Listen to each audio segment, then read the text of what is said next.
Hello friends and welcome back to my channel. Today I want to speak about this book called FOMO, Fear of Missing Out by Patrick J. McGinnis. Let me begin with a story. It was a Friday evening while I was still trying to close down some of my to-do items for the week. My friend came and spoke to me about this amazing book he read.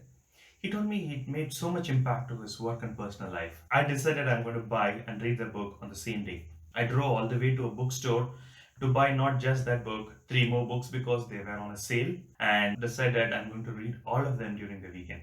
From there, I moved on to buy my dinner while I was still scrolling through my Instagram feeds to find out that my friends have already started going on holidays. That led me searching for holiday destinations near me with zero quarantine requirements. Without much luck on choosing the right destination, I decided to watch something while I ate. And by habit, I started scrolling through Netflix now to choose which show to watch. And constantly switching between Netflix and Google to find out which show has the highest rating, I finally chose a cooking show.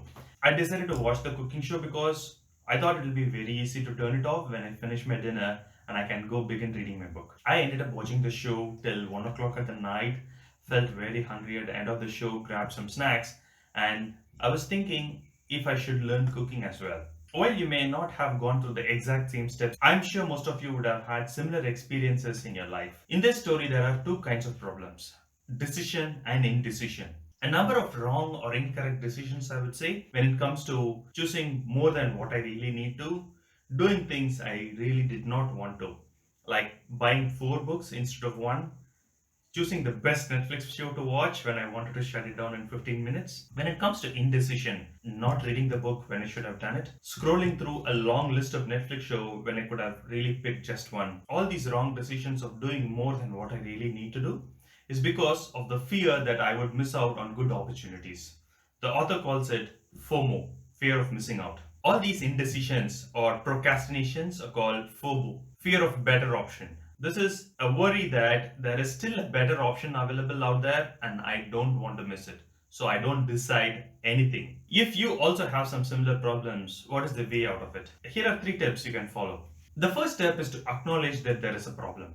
Without acknowledging, we'll never be able to take the next step forward. Without acknowledging that I do not know how to drive a car, I will never be able to learn how to drive a car.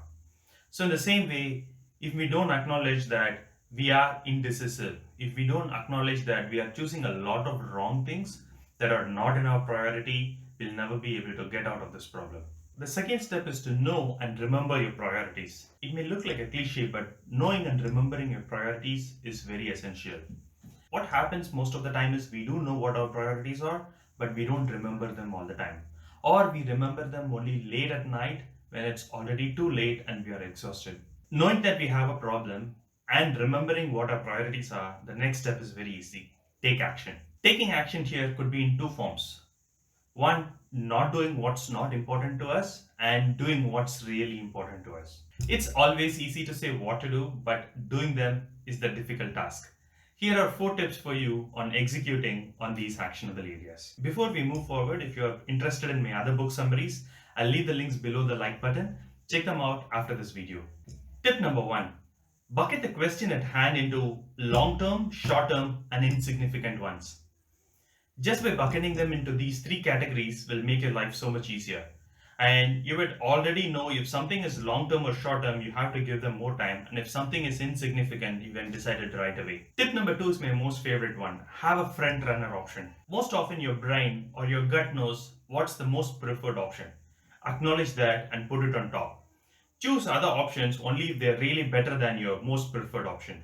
Tip number three is setting criteria. Always decide how you're going to decide. How much time are you going to spend on this decision? How much money are you going to spend on this decision? Why are you doing this? And are these aligned with my priorities? Tip number four is to record your thought process in the decision making. This is to ensure you don't redo the entire process again and again.